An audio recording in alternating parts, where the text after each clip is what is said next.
Good morning all of you. कैसे हैं आप सब? मैं तृप्ति दुबे, UIS एकेडमी कोरबा से। बायोलॉजी की हमारी क्लास चल रही है और बायोलॉजी में अपन क्या देख रहे हैं? शेल के बारे में देख रहे हैं, कोशिका के बारे में देख रहे हैं ना। तो लास्ट लेक्चर में कहाँ तक पहुंचे थे? वैक्यूल्स तक पहुंच गए थे। वैक्यूल्स के बारे में मैंने आपको बताया था, वैक्यूल्स मतलब रसधानी। तो ये सारा कुछ हमने क्लियर कर लिया था। आज उसी में जो कोशिका है उसके आगे पार्ट्स के बारे में आपको देखना है। देखो सबसे पहले मैंने क्या बताया था, ये क्या है भाई? ये है कोशिका झिल्ली और इसको एक्स्ट्रा केयर की जहाँ जरूरत पड़ती है वहाँ पर इसके बाहर में कुछ इस प्रकार का लेयर पाया जाता है और इस लेयर को क्या कहा जाता है? कोशिका भित्ति कहा जाता है, शेल वॉल कहा जाता है। क्लियर है? ये जो अंदर की लाइन है इसको कोशिका झिल्ली बोलते हैं, प्लाज्मा मेम्ब्रेन, मेम्ब्रेन प्लाज्मा जो बोलना है बोल सकते हो। जो बाहर का लेयर है उसको कोशिका भित्ति कहा जाता है, शेल वॉल कहा जाता है। ये भी मैं आपको बता चुकी हूँ। अच्छा, सेल वॉल कहाँ पाया जाता है? सेल वॉल वहीं पाया जाएगा जहाँ पर एक्स्ट्रा केयर की जरूरत पड़ेगी। एक्स्ट्रा केयर की जरूरत किसको पड़ती है? प्लांट्स को पड़ती है, क्योंकि वो अपनी जगह से हिल ही नहीं सकते ना, वो अपना काम कर ही नहीं सकते। इस कारण से उनको एक्स्ट्रा केयर की जरूरत पड़ती है। तो कोशिका भित्ति प्लांट्स में पाया जाता है, लेकिन कोशिका झिल्ली सभी में पाया जाता है। ये सारा कुछ मैंने बताया आपको। इसके अलावा हम क्या देख चुके हैं? इस कोशिका के अंदर में कौन कौन सा पार्ट्स पाया जाता है वो भी हमने देख लिया। मतलब सारा नहीं, लेकिन कुछ तो देख लिया था, जिसमें हमने माइटोकॉन्ड्रिया देख लिया था और क्या देख लिए थे? गोल्जी बॉडी भी हम देख लिए थे, प्लस वैक्यूल्स भी हमने देख लिया था। क्या देखा था आपने? माइटोकॉन्ड्रिया क्या काम करता है? तो जो माइटोकॉन्ड्रिया है वो ऊर्जा बनाने का काम करता है। गोल्जी बॉडी क्या करती है? तो माइटोकॉन्ड्रिया जो ऊर्जा बनाती है उसको एक जगह से दूसरे जगह तक ले जाने का काम गोल्जी बॉडी करती है। इसी कारण से उसको ट्रैफिक पुलिस कहा जाता है ना। वैक्यूल्स क्या काम करता है? तो जो वैक्यूल्स है वो पानी को स्टोर करने का काम करता है। कोशिका में ही बहुत सारे वैक्यूल्स पाए जाते हैं जो पानी को स्टोर करने का काम करता है। हमारी बॉडी में कितने % पानी पाया जाता है? 65% पानी पाया जाता है। तो ये सब हम देख चुके हैं। क्लियर? आज अपने को इसी के आगे पार्ट्स के बारे में देखना है। तो किसके बारे में? सबसे पहले हम देखेंगे आज सेंट्रोसोम के बारे में। तो बच्चों आपको याद होगा मैंने आपको बताया था कि हमारे बॉडी में जो कोशिका है उसमें कोशिका विभाजन भी होता है। जैसे कहीं चोट लग गई है ना, तो उस घाव लग गया है, उस घाव को भरना पड़ेगा। वो घाव कैसे भरता है? जब कोशिका विभाजन के माध्यम से वहाँ पर और कोशिकाएं बनाई जाती हैं, तब कहीं जाकर के हमारा घाव भरता है। ये सारा कुछ मैं आपको बताई थी। लेकिन ये जो कोशिका विभाजन वाला काम है ये करता कौन है? तो जो कोशिका विभाजन वाला काम है, जो सेल डिवीजन वाला काम है, वो हमारा सेंट्रोसोम करता है। याद रखेंगे, सेंट्रोसोम क्या करता है? कोशिका विभाजन का काम करता है। कोशिका विभाजन का काम कौन करता है? सेंट्रोसोम करता है। पानी स्टोर करने का काम कौन करता है? वैक्यूल्स करता है। ऊर्जा बनाने का काम कौन करता है? माइटोकॉन्ड्रिया करता है। उस ऊर्जा को एक जगह से दूसरे जगह तक ले जाने का काम कौन करता है? वैक्यूल्स करता है। सॉरी, गोल्जी बॉडी करता है। ठीक है, तो इस प्रकार से आपको याद रखना है। तो सेंट्रोसोम क्या करेगा? कोशिका विभाजन का काम करेगा। अब सबसे पहले एक चीज समझना, विभाजन शब्द जैसे ही आता है हम क्या समझते हैं? विभाजन शब्द जैसे ही आया हम उसका अर्थ समझते हैं बीच से काट कर एक चीज को दो भागों में डिवाइड कर देना। मतलब जैसे समझो, इमेजिन करो मेरे हाथ में एप्पल है, ठीक है। अब जब उस एप्पल को हम दो भाग में बांट देंगे तो हम क्या बोलेंगे कि ये जो एप्पल है वो विभाजित हो गया, इसका विभाजन हो गया, यही बोलेंगे नॉर्मल लैंग्वेज में। लेकिन जब आप बायोलॉजी पढ़ रहे हैं तो बायोलॉजिकल लैंग्वेज में विभाजन का अर्थ चेंज हो जाता है। यहाँ विभाजन का मतलब होता है जैसे एक कोशिका आपके पास है तो जो एक कोशिका है वैसे खिंचा खिंचा खिंचा खिंचा करके एक और कोशिका बन जाएगी, बीच से कटेगी नहीं, वो जैसे वो वैसी ही रहेगी, लेकिन उसी में से निकल करके एक और कोशिका बन जाएगा सेम टू सेम, और उसी में से निकल के और कोशिका, मतलब बहुत सारी कोशिकाओं का निर्माण एक कोशिका से हो जाता है। जैसे देखो जैसे माताएं हैं, है ना, माता क्या करती है? बच्चों को जन्म देती हैं। तो शुरू में क्या होता है? जब माता अपने बच्चे को जन्म देती है तो क्या माता में कोई चेंजेस आता है? उनकी हाइट कम हो जाती है? कुछ होता है? नहीं होता है, वो जैसी है वैसी ही रहेंगी। लेकिन बच्चा जो आ गया दुनिया में वो धीरे धीरे ग्रोथ करता है और ग्रोथ करते करते एक स्थिति ऐसी पहुंचती है कि वो अपने माँ से भी हाइटेड हो जाता है। होता है ऐसा? तो ये है कोशिका विभाजन। ठीक है, कि एक चीज से दूसरा, तीसरा, चौथा, पांचवा, हजारों कोशिकाओं का निर्माण हो जाना, इसी को सेल डिवीजन कहा जाता है, इसी को कोशिका विभाजन कहा जाता है। क्लियर है? तो कोशिका विभाजन करता कौन है? कोशिका विभाजन का काम सेंट्रोसोम करता है। कौन करता है? सेंट्रोसोम करता है। देखो बच्चे, कुछ नाम ऐसे है ना जिनका हिंदी में कोई नाम नहीं है, आपको ऐसे ही याद करना पड़ेगा। ठीक है, कि सेंट्रोसोम को हिंदी में क्या कहा जाता है या कुछ भी।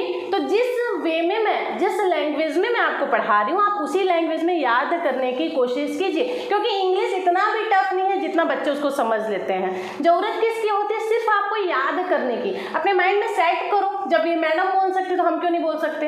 हम भी बोल सकते हैं। बस उसको बोलो, बार बार बोलो, तो चीज़ें ऑटोमेटिक आपको याद हो जाएंगी। कोई भी चीज़ को अपनी कमजोरी नहीं बनाना चाहिए कभी भी कि मुझको ये चीज़ नहीं आता। सोचिए कि जब अगला इंसान ये काम को कर सकता है तो हम क्यों नहीं कर सकते? बिल्कुल हम भी कर सकते हैं। ठीक है, आपने सुना होगा किसी ने क्या किया है, एक ही बार में यूपीएससी क्लियर कर दिया। ठीक है, कैसे एक ही बार में वो यूपीएससी क्लियर कर दिया? उसके पास कोई क्या विशेष पावर देकर भगवान उसको भेजा है, या फिर उसके पास एक दिन में 48 घंटे होते हैं? ऐसा कुछ होता है? नहीं होता ना। उसको कोई विशेष पावर देकर के भगवान नहीं भेजे होते हैं जिन्होंने एक ही बार में यूपीएससी क्लियर कर आईएएस बन गए हैं। उनके पास भी सेम, जैसे आपके पास 24 घंटा है एक दिन में, वैसे ही उनके पास भी 24 घंटा ही होता है एक दिन में, फिर भी वो करते हैं ना। कैसे कर लेते हैं? क्योंकि उनका पढ़ाई का तरीका ऐसा होता है। ठीक है, कहीं ना कहीं प्रॉब्लम कहाँ आ रही बच्चे इसमें कि सारे के सारे मेहनत तो बहुत अच्छे से करते हैं, अपना दिन रात लगा करके पढ़ रहे हैं, लेकिन फिर भी उनको सफलता नहीं मिल पा रही। इसका कारण एक होता है कि आपकी रणनीति सही नहीं है। ठीक, आपकी रणनीति सही नहीं है, किस प्रकार से पढ़ना चाहिए ये आपको आइडिया नहीं है। आप ये बोलोगे कि एक पूरा का पूरा गाइड हरी राम का बुक आ गया मेरे पास, मैं पूरा का पूरा हरी राम का बुक खत्म कर देता हूँ, उसके बाद फिर जा करके मैं पीएससी एसएससी का एग्जाम दूंगा तो मेरा सिलेक्शन हो जाएगा। गलत फहमी आपकी है।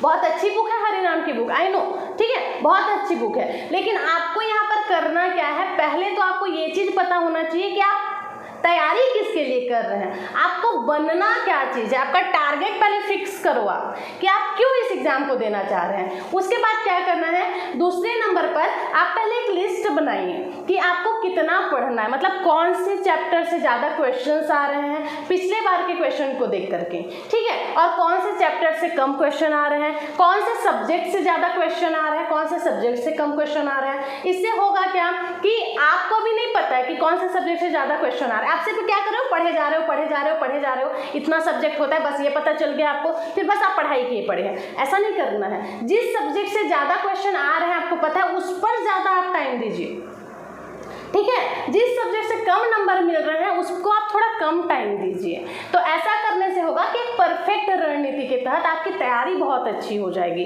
लेकिन बच्चे ये चीज़ नहीं समझते। उनको क्या होता है कि हाँ, माइंड में बस सेट हो गया, मुझे पीएससी क्रैक करना है, जितनी बुक्स है लाते जाओ, मैं पढ़ते जाता हूँ, ऐसा नहीं। इससे हो गई, आप बिल्कुल पढ़ सकते हैं, क्यों नहीं पढ़ सकते, बिल्कुल पढ़ सकते हैं, लेकिन इसमें बच्चे टाइम ज़्यादा लगेगा। जो क्वेश्चन एग्जाम में आने ही नहीं है, जहाँ से क्वेश्चन ही नहीं पूछे जा रहे हैं, आप उसको भी पढ़े हो तो आपका टाइम वेस्ट हो रहा है। वहाँ से जितना टाइम आप उसको पढ़ने में लगा रहे हैं, उसी टाइम को आप जो चीज़ आप पढ़ चुके हैं उसको रिवाइज करने में लगाइए। समझ आ रहा है? मतलब मेहनत तो सब करते हैं, दिन रात मेहनत करते हैं, अपना पूरा टाइम देते हैं, अपना 100% देते हैं कि मुझे गवर्नमेंट सर्विस करनी है, लेकिन गलती यहीं पर आकर कर देते हैं कि वो रणनीति गलत लगा देते हैं। ठीक है, इस पर मैं एक वीडियो लेकर आती हूँ आप लोग के लिए, क्योंकि बहुत सारे बच्चों का यही कन्फ्यूजन है कि मैडम हम इतना पढ़ते हैं फिर भी हमारा सिलेक्शन क्यों नहीं होता है। तो इसी कारण से मैंने सोचा कि एक रणनीति पर मैं आपको वीडियो लाऊँ कि कौन से सब्जेक्ट से ज़्यादा नंबर आ रहा है, कौन से सब्जेक्ट से कम नंबर आ रहा है, पूरा पैटर्न कहाँ पर, किस सब्जेक्ट में, किस चैप्टर पर आपको ज़्यादा मेहनत करनी है। तो ये सारा कुछ एक वीडियो में मैं आपको बताऊंगी, फिर उस हिसाब से आप तैयारी कीजिए। कुछ बच्चे होते हैं जिनको टीचर्स पर ही भरोसा नहीं होता है। उनका क्वेश्चन रहता है कि अगर किसी ने कुछ पूछ दिया मेरे से, ठीक है, अब मैंने उसका आंसर बताया, पर वो ट्रस्ट ही नहीं कर रहे हैं कि हो क्या वो गारंटी कि मैडम सही बोल रही होंगी, मैडम गलत भी तो बोल सकती हैं। तो बस बच्चे, अगर आपको टीचर्स पर विश्वास नहीं है तो फिर आप सेल्फ स्टडी कीजिए, आपके पास और कोई ऑप्शन ही नहीं बच जाता ना। हम यूट्यूब पर वीडियो बना रहे हैं, आपके सामने हम वीडियो बना रहे हैं, तो इसके लिए आप श्योर रहिए कि कोई इंसान जब सबके सामने, पूरी दुनिया के सामने ये बात का ऐलान कर रहा है कि ये क्वेश्चन का आंसर यही होगा, मतलब वो पहले खुद श्योर हुआ होगा ना उस चीज़ का, तभी तो वो आपको आंसर देगा जो भी आप क्वेश्चन करेंगे, है ना। तो यही होता है, पहले हम खुद श्योर हो जाते हैं, उसके बाद ही हम उन पक्ष को आपके सामने रखते हैं। तो पहला चीज़ तो टीचर्स पर विश्वास करना पड़ेगा, अगर आप टीचर्स के माध्यम से पढ़ना चाहते हैं, तैयारी करना चाहते हैं तो। लेकिन अगर आपको नहीं है तो फिर आप सेल्फ स्टडी कीजिए, और कोई ऑप्शन नहीं है आपके पास। लेकिन जैसे भी करो, रणनीति परफेक्ट करो। अब रणनीति कैसे परफेक्ट होगी आपकी? आपको तो टीचर्स पर ही विश्वास नहीं है ना, तो आप कैसे मानोगे कि इस चैप्टर से इतने क्वेश्चन आते हैं, इस सब्जेक्ट से इतने क्वेश्चन आते हैं? क्यों मानोगे आप टीचर की बात? तो यही है, एक तो आप पहले टीचर्स पर विश्वास करिए। जब आपके सामने वो किसी बात को रख रहा है, मतलब वो पहले खुद श्योर हुआ होगा, अलग अलग प्रकार के 10 प्रकार के सोर्स से उसने पहले खुद क्लियर किया होगा उस चीज़ को, उसके बाद वो आपके सामने रख रहा है बात को। ठीक है, आपके आपका जो प्रिपेयर है वो अच्छा हो, इस तरह से हम आपके लिए मेहनत कर रहे हैं। ठीक, तो इसके लिए जरूरी क्या है, एक रणनीति आपकी परफेक्ट होनी चाहिए। मैं लाती हूँ नेक्स्ट वीडियो आपके लिए एक रणनीति पर, जिस पर आपको बताया जाएगा कि किस प्रकार से आप CGPSC की तैयारी कर सकते हैं, SSC की तैयारी कर सकते हैं। बहुत सारे बच्चे फ्रेशर भी हैं, उनको बिल्कुल आइडिया नहीं कि कैसे हम प्रिपेयर करें। ठीक है, तो ये सारा कुछ आप मेरे नेक्स्ट वीडियो में देख सकते हैं। एक सिर्फ रणनीति होगी उसमें कि हम कैसे तैयारी करें, कितने से कितना घंटा पढ़ें, किस टाइप से पढ़ें, कहाँ ज़्यादा मेहनत करें, कहाँ कम मेहनत करें, तो ये सारा कुछ। लेकिन ये वीडियो मैं लाऊंगी जब आप मुझे बताएंगे कि आपको ये वीडियो मुझसे चाहिए कि नहीं चाहिए, क्योंकि बहुत सारे बच्चों को विश्वास भी नहीं होता है। ठीक है, जब आप लोग कमेंट करके मेरे को बताओगे कि कितने सारे बच्चों को इस पर वीडियो चाहिए, एक परफेक्ट रणनीति पर कि आप किस प्रकार से अपना तैयारी कर सकते हैं, तब फिर मैं उस वीडियो को लेकर के आऊँगी। लेकिन अगर मुझे ऐसा कमेंट नहीं मिला, ठीक है, जिससे मैं खुद सेटिस्फाई हूँ कि हाँ बहुत सारे बच्चे हैं जिनको इस पर वीडियो चाहिए, तब तक मैं वीडियो नहीं लेके आऊँगी। जब आपको चाहिए ही नहीं तो मैं क्या करूँगी, उससे अच्छा मैं अपने ऑफलाइन वाले बच्चों को दूंगी। ठीक है, तो जिनको चाहिए रणनीति पर कैसे पढ़ना है, किस टाइप से पढ़ना है, कहाँ ज़्यादा मेहनत करना है, कहाँ कम मेहनत करना है, मेरे को कमेंट कर कर बोलेंगे कि मैडम आप लाइए रणनीति पर, स्ट्रेटजी पर वीडियो लेकर आइए, तब मैं वहाँ जा करके स्ट्रेटजी पर आपके लिए वीडियो लेकर के आऊँगी। क्लियर? अभी वापस आए हमारे सब्जेक्ट पर। देखिए क्या बता रही थी मैं, सेंट्रोसोम के बारे में। तो आपको क्लियर हो गया, सेंट्रोसोम कोशिका विभाजन का काम जो है हमारा सेंट्रोसोम करता है। कोशिका विभाजन का काम कौन करता है, सेंट्रोसोम करता है। वैक्यूल्स क्या करता है, पानी को स्टोर करने का काम रहता है। अब देखिए होता ही है बच्चे, बहुत सारे बच्चों में कोशिका विभाजन की जो क्षमता है वो कम होती है, बहुत सारे लोगों में कोशिका विभाजन की जो क्षमता है वो अधिक होती है। तो जिनमें सेल डिवीजन का जो पावर है, क्षमता है, ज़्यादा होगा, उनके घाव जल्दी जल्दी बढ़ जाते हैं। ठीक है, बच्चों को आपने देखा है ना, छोटे छोटे जो बच्चे रहते हैं वो खेलते रहते हैं, उनको बहुत चोटें लगती हैं, लेकिन जितनी चोटें लगती हैं उतनी जल्दी वो चोटें उनकी भर भी जाती है। कारण उनमें सेंट्रोसोम मतलब उनमें कोशिका विभाजन की जो क्षमता है वो ज़्यादा होती है। वहीं आप किसी बुजुर्ग व्यक्ति को देखेंगे, अगर वो बुजुर्ग अवस्था पे पहुंच गए, गलती से वो कहीं गिर गए, उनकी हड्डी टूट गई, तो वो जुड़ने में फिर काफ़ी टाइम लग जाता है, क्योंकि उनमें जो है कोशिका विभाजन की क्षमता तब तक कम हो चुकी होती है। उम्र के साथ ये भी कम होते चला जाता है। शुगर का पेशेंट आपने देखा होगा,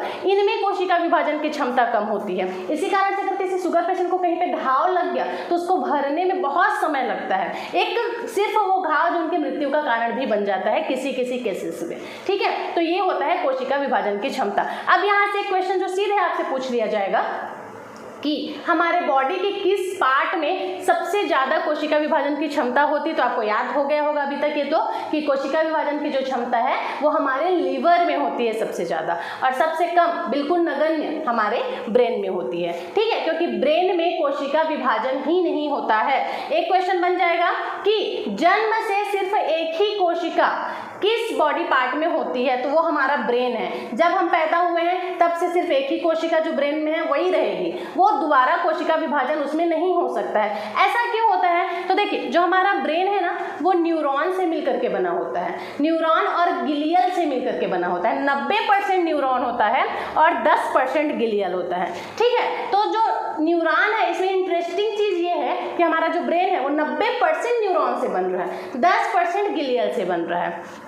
ठीक है, तो यहाँ पर ट्विस्ट वाला चीज़ ये है कि हमारे ब्रेन में कोशिका विभाजन क्यों नहीं होता, तो कोशिका विभाजन कैसे होगा, कोशिका विभाजन वही होगा ना जहाँ सेंट्रोसोम होगा, क्योंकि कोशिका विभाजन तो सेंट्रोसोम ही करती है। अब हमारे ब्रेन में सेंट्रोसोम ही नहीं होता है तो कोशिका विभाजन कैसे होगा, जो करने वाला है वही नहीं है तो होगा कैसे। ये ट्विस्ट है इसकी कि हमारे ब्रेन में जो न्यूरॉन होता है उसमें सेंट्रोसोम ही नहीं पाया जाता है। तो जब सेंट्रोसोम ही नहीं पाया जाएगा तो कोशिका विभाजन कहाँ से होगा, और जब कोशिका विभाजन ही नहीं होगा तो फिर कैंसर कहाँ से होगा। अब ये कैंसर कहाँ से होता है मैडम, ये तो आप नया चीज़ बता दी, तो वो मैं सब आगे बताऊँगी, धैर्य रखो। ठीक है, तो समझ आ गया, 90% न्यूरॉन से मिलकर के बना होता है, 10% गिलियल से मिलकर के बना होता है। ठीक है, न्यूरॉन में क्योंकि सेंट्रोसोम ही नहीं पाया जाता, इसी कारण से उसमें कोशिका विभाजन भी नहीं होती है। अब समझना, सबसे ज़्यादा कोशिका विभाजन लीवर में होता है, ये मैं बता चुकी। अब एक बात है, कोशिका विभाजन तो होता है, ठीक है ना, अच्छी बात है। हमारा कहीं घाव लग गया, चोट लग गया, तो उसको भरने के लिए कोशिका विभाजन जरूरी है। लेकिन ये जो कोशिका विभाजन है ये बहुत बड़ी बीमारी को जन्म देती है। कौन सी बहुत बड़ी बीमारी को जन्म देती है? ये कैंसर को जन्म देता है बच्चे। होता क्या है एक्चुअल में, देखो जैसे किसी ने आपके हाथ पे मारा, बहुत जोर से मारा, ठीक है, वहां पर जो कोशिकाएं हैं, मान लो किसी ने आपके हाथ को मारा, इस जगह को आपका मार दिया, ठीक, यहाँ पर क्या है, इतनी सारी कोशिकाएं भरी पड़ी है। मान लो यहाँ पर 10 कोशिका भरी पड़ी है, मान लो यहाँ पर 100 कोशिका भरी पड़ी है। जब एक घूसा आपको पड़ा तो यहाँ पर की सारी की सारी कोशिकाएं मर गई। इतना जोर से उसने मारा कि 100 की 100 जो कोशिकाएं हैं वो आपकी मर गई। लेकिन यहाँ पर सेंट्रोसोम भी है जो कि कोशिका विभाजन करने के लिए बैठा है। तो सेंट्रोसोम क्या करेगा, तुरंत नई कोशिका बनाने लग जाएगा, ठीक है, नई कोशिका बना रहा है, बना रहा है, बना रहा है। जितनी कोशिकाएं टूटी है, 100 कोशिका टूटी थी ना, 100 कोशिका उसने बना दिया। तब आपका जो घाव है वो वहां पर का रिपेयर हो गया। लेकिन ये जो सेंट्रोसोम है, अगर 100 से ज्यादा कोशिका बना दिया, तो मान लो 500 कोशिका बना दिया, तो भी वो यहाँ एडजस्ट जाएंगे, बिल्कुल एकदम छोटे छोटे ऐसे चिपक चिपक कर बेचारे एडजस्ट हो जाएंगे। 1000 बना दिया 100 की जगह में, तब भी बिल्कुल वो एडजस्ट कर लेंगे। लेकिन अगर ये जो सेंट्रोसोम है वो 1.5 लाख बना दिया, फिर 100 कोशिका टूटा है, इतना ही जगह है, और मान लो उसने 1.5 लाख कोशिका बना दिया, 1.5 लाख सेल बना दिया, फिर क्या होगा, तब कैंसर का जन्म होता है, क्योंकि जगह इसकी छोटी पड़ गई।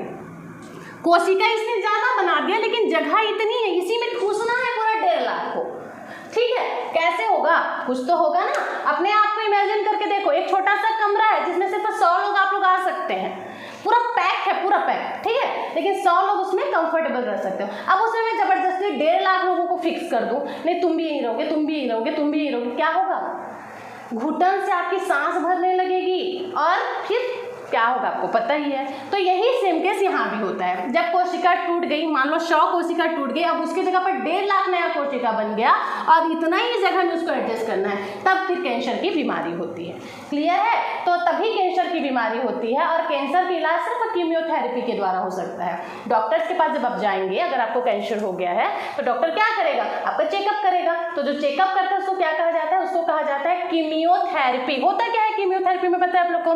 कुछ नहीं होता है। कीमियोथेरेपी में डॉक्टर्स करते क्या है, जितने भी एक्स्ट्रा कोशिकाएं बन गई हैं उनको क्या करेंगे, उनको आग से सेकाई कर करके, ठीक है, या किसी से भी सेकाई करते हैं, सेकाई कर करके जो एक्स्ट्रा कोशिका जन्म लिया है उनको मार देते हैं, ठीक। और ऐसा करते करते करते फिर जितनी कोशिकाएं उस जगह पर इसमें एडजस्ट हो सकती हैं, बस उतना ही को छोड़ते हैं। तो यही जो प्रक्रिया है उसको कीमियोथेरेपी कहा जाता है। लेकिन देखो, ये जो एक्स्ट्रा कोशिकाएं वो हमारी बॉडी से जुड़ गई है ना, जब उसको सेकाई करके मारेंगे तो हमारा बॉडी भी तो डिफेक्टेड होगा उससे, तो उसका असर हमारे बॉडी पर भी पड़ता है, ठीक है। कीमियोथेरेपी से चलो कोशिका को उन्होंने मार दिया, जो एक्स्ट्रा जग गया था, एक्स्ट्रा आ गया था, लेकिन हमारा बॉडी भी उससे बहुत ज़्यादा इफेक्ट होता है। कैसे होता है, हमारे बाल झड़ने स्टार्ट हो जाते हैं। मैक्सिमम जितने लोग कैंसर हुआ है आप देखेंगे वो गंजे हो जाते हैं, ठीक है। सबसे पहले इसका जो कारण है वो तो यही है कि बाल झड़ना चालू हो जाएगा, और बहुत सारे कारण भी होते हैं। तो यही होता है कैंसर, जब कोशिका विभाजन बहुत ज़्यादा हो जाती है तब ये कैंसर होता है। अब मुझे आप बताओ, कैंसर की संभावना हमारे बॉडी के किस पार्ट में सबसे ज़्यादा होगा? एकदम स्वाभाविक सी चीज़ है, जहाँ कोशिका विभाजन ज़्यादा हो रहा है वहाँ कैंसर की संभावना भी ज़्यादा होगी। हमारा जो लीवर है वहाँ ज़्यादा कोशिका विभाजन होता है, कोशिका विभाजन की क्षमता वहीं ज़्यादा है, इस कारण से कैंसर की संभावना भी वहीं बढ़ जाती है। लेकिन हमारा जो ब्रेन है, जहाँ बिल्कुल कोशिका विभाजन नहीं होता, वहाँ कैंसर होता ही नहीं। आपने कभी सुना इसको ब्रेन कैंसर हो गया है? नहीं सुना, क्योंकि होता ही नहीं है, कोशिका ही विभाजन नहीं होगा तो कैंसर कहाँ से होगा? वही है, ब्रेन ट्यूमर होता है, ब्रेन कैंसर कभी नहीं होता। क्लियर है? तो इस प्रकार से सेंट्रोसोम आपको समझ आ गया, ठीक। अब आगे देख लेते हैं अपन। सेंट्रोसोम तो हमने देख लिया, सेंट्रोसोम के बाद हम देखेंगे एंडोप्लाज्मिक रेटिकुलम। इसको ER से इंडिकेट करते हैं, क्या बोला जाता है? एंडोप्लाज्मिक रेटिकुलम, ठीक है, इसका नाम है endoplasmic reticulum. Endoplasmic reticulum, endoplasmic reticulum, ER से इसको क्या किया जाता है? इंडिकेट किया जाता है। अब इसका काम क्या होता है तो समझेंगे। जो एंडोप्लाज्मिक रेटिकुलम है ना बच्चे, उसका स्ट्रक्चर कुछ इस प्रकार से होता है, ठीक है। कोशिका का ही अंग है, क्योंकि हम कोशिका के पार्ट्स ही देखे हैं ना, कितनी कोशिका के पार्ट्स होते हैं। तो जो एंडोप्लाज्मिक रेटिकुलम है उसका जो स्ट्रक्चर है कुछ इस प्रकार से होता है, बीच से डिवाइड होता है, मतलब दो अलग अलग चीज़ों से मिलकर के बना होता है। तो इसका जो एक साइड वाला है ना, ये वाला जो हिस्सा है ये बिल्कुल स्मूथ होता है, ठीक है, लेकिन जो दूसरा साइड वाला हिस्सा है वो खुरदुरा होता है, ठीक है, थोड़ा सा रफ होता है, एक साइड बिल्कुल स्मूथ होता है और एक साइड जो है बिल्कुल रफ होता है। इसी कारण से जो स्मूथ वाला हिस्सा है वहाँ से क्या होता है, वहाँ से वसा का निर्माण होता है। एंडोप्लाज्मिक रेटिकुलम में जो स्मूथ वाला हिस्सा है वहाँ से वसा का निर्माण होता है, फैट का निर्माण होता है। नॉर्मल लैंग्वेज में क्या बोल देते हैं, चर्बी, तुम्हारे पेट की चर्बी देखो कितनी बढ़ रही है बोलते हैं अपन, तो वही जो चर्बी है उसका निर्माण कहाँ होता है, एंडोप्लाज्मिक रेटिकुलम के स्मूथ वाले हिस्से पे होता है। याद रहेगा, गुड। अब ये देखो ये वाला जो हिस्सा मैंने क्या बताया, ये रफ वाला हिस्सा रहता है। रफ कैसे बनेगा कोई भी चीज, रफ कैसे बनेगा आप बताओ। जैसे हम क्या बोलते हैं, कभी कभी हमारा फेस एकदम रफ रफ सा लग रहा है, कैसे पता चलता है आपको कि आपको रफ रफ सा लग रहा है, जब आप अपने फेस को टच करेंगे उसमें कुछ दाना दाना सा आपको दिखेगा, तब जब आप उसको टच करेंगे तो आपको एहसास होगा कि यहाँ पर खुरदुरा सा लग रहा है मुझे, तो उसको हम बोलते हैं कि मेरा फेस रफ हो गया है। तो वैसे यहाँ पर कैसे रफ लगेगा, जब इसमें बहुत सारे डॉट्स डॉट्स होंगे, खुरदुरा खुरदुरा सा, तभी तो हमको ना लगेगा। तो वही है, तो जो स्मूथ वाला हिस्सा है वो फैट का निर्माण करता है, वसा का निर्माण करता है, लेकिन जो रफ वाला हिस्सा है वो प्रोटीन का निर्माण करता है। किसका निर्माण करता है, प्रोटीन का निर्माण करता है। याद रखेंगे प्रोटीन का निर्माण कहाँ होता है, तो एंडोप्लाज्मिक रेटिकुलम के रफ वाले हिस्से पे होता है, और वसा का निर्माण कहाँ होता है, स्मूथ वाले हिस्से पे होता है। अब देखो ये रफ कैसे बना, इन डॉट्स की वजह से बना, डॉट्स है बहुत सारे, खुरदुरा लगेगा ही तभी रफ बनेगा। तो ये जो डॉट्स है ना बच्चे, इस डॉट को क्या कहा जाता है, इसको राइबोसोम कहा जाता है। ठीक, ये जो डॉट्स दिख रहे हैं ना आपको, जिसकी वजह से ये जो है रफ बन गया ये वाला पार्ट, उसको क्या कहा जाता है, उसको राइबोसोम कहा जाता है, और यही राइबोसोम है जो इस प्रोटीन का निर्माण करता है। क्लियर, एंडोप्लाज्मिक याद हुआ, दो चीजों से मिलकर बना है, एक पार्ट स्मूथ है, एक पार्ट रफ है। स्मूथ वाले हिस्से में वसा का निर्माण होता है, एक्स्ट्रा फैट का निर्माण होता है, चर्बी का निर्माण होता है, ठीक। लेकिन जो रफ वाला हिस्सा है वहां से प्रोटीन का निर्माण होता है। रफ वाला हिस्सा रफ कैसे बना, वहां बहुत सारे डॉट्स पाए गए, और उन डॉट्स को क्या कहा जाता है, उनको राइबोसोम कहा जाता है, और यही जो राइबोसोम है वो प्रोटीन का निर्माण करता है। क्लियर, अब देखते हैं राइबोसोम के बारे में। तो मैंने आपको बताया राइबोसोम का निर्माण कहाँ होता है, राइबोसोम होता कहाँ है, तो जो राइबोसोम है वो एंडोप्लाज्मिक रेटिकुलम के रफ वाले हिस्से पे होता है, और ये प्रोटीन का निर्माण करता है। इसी कारण से राइबोसोम को प्रोटीन की फैक्ट्री भी कही जाती है। याद रखेंगे, ठीक है, एकदम फैक्चुअल पॉइंट है, आने की 100% संभावना है, क्योंकि अगर आप प्री दे रहे हैं, वन डे एग्जाम दे रहे हैं, तो क्वेश्चन ऐसे ही पूछे जाते हैं कि प्रोटीन की फैक्ट्री किसे कही जाती है, तो प्रोटीन की फैक्ट्री राइबोसोम को कही जाती है। क्यों, क्योंकि यही प्रोटीन का निर्माण करता है। क्लियर है यहाँ तक। अब देखो जो प्रोटीन होता है ना, एक्चुअल में वो एक एसिड होता है, ठीक है, जो प्रोटीन होता है एक्चुअल में क्या होता है, वो एसिड होता है। जो प्रोटीन है वो 20 प्रकार के एमिनो एसिड से मिलकर बना होता है, 20 प्रकार के, ठीक है, अलग अलग एमिनो एसिड से मिलकर के बना होता है। देखो क्या बताई मैं, जो प्रोटीन है वो क्या होता है, वो एसिड होता है, वो 20 अलग अलग प्रकार के एमिनो एसिड से मिलकर के बना होता है, ठीक है। अब देखो यहाँ पर मैंने 20 को क्या लिखा है, 10 + 10 लिखा, उसको मैं डायरेक्ट 20 लिख सकती थी ना, लेकिन नहीं लिखी। क्या लिखी हूँ, 10 + 10, इसके पीछे भी रीजन है, ठीक है। क्या रीजन है, तो देखिए ये जो शुरू वाले 10 एसिड है ना, 10 एमिनो एसिड, ये हमारे बॉडी में पहले से रहते हैं, मतलब हमेशा हमारे बॉडी में मौजूद रहते हैं। इसके लिए आपको मेहनत करने की जरूरत नहीं है, आप कुछ करो ना करो, खाओ पियो, कुछ भी मत करो, लेकिन आपके बॉडी में जो 10% एमिनो एसिड है वो रहेगा ही रहेगा। लेकिन इसी कारण से इसको क्या कहा जाता है पता है, क्योंकि पहले से है, इसलिए इसको अननेसेसरी एमिनो एसिड कहा जाता है, क्योंकि पहले से मौजूद है, इसके लिए आपको कोई मेहनत करने की जरूरत नहीं है। लेकिन ये जो 10 है, ठीक है, इसके लिए आपको मेहनत करने की जरूरत है। ये जो 10 एमिनो एसिड है वो आपके बॉडी में तभी आएगा जब आप कुछ अच्छा खाएंगे, कुछ अच्छा पिएंगे, ठीक है, अच्छे से विटामिन लेंगे, तभी आपके बॉडी में ये जो 10% एमिनो एसिड है वो आएगा। समझ आया।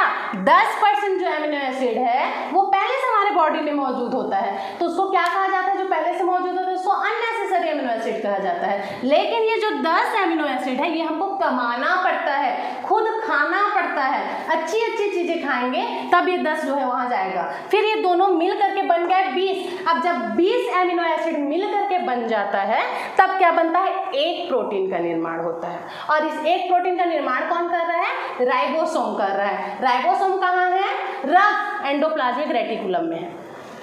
क्लियर है? तो इस प्रकार से प्रोटीन का निर्माण होता है। प्रोटीन हमारे बॉडी के लिए बहुत जरूरी है, आप सबको पता है। हमारी जो वृद्धि होती है, जो हमारा ग्रोथ होता है, वो प्रोटीन की वजह से ही होता है। बॉडी को ऊर्जा कहाँ से मिलती है?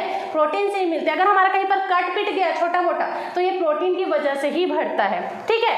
एक्चुअल में हमारे बॉडी को ऊर्जा तो ग्लूकोज से मिलती है, आप सब पढ़ चुके हैं इसके बारे में, ठीक है। लेकिन प्रोटीन ये भी, इसके भी अपने कुछ काम होते हैं। जैसे देखो, हमारा बॉडी को ग्रोथ करना है, वृद्धि करना है, तो किसकी वजह से करता है? प्रोटीन की वजह से करता है।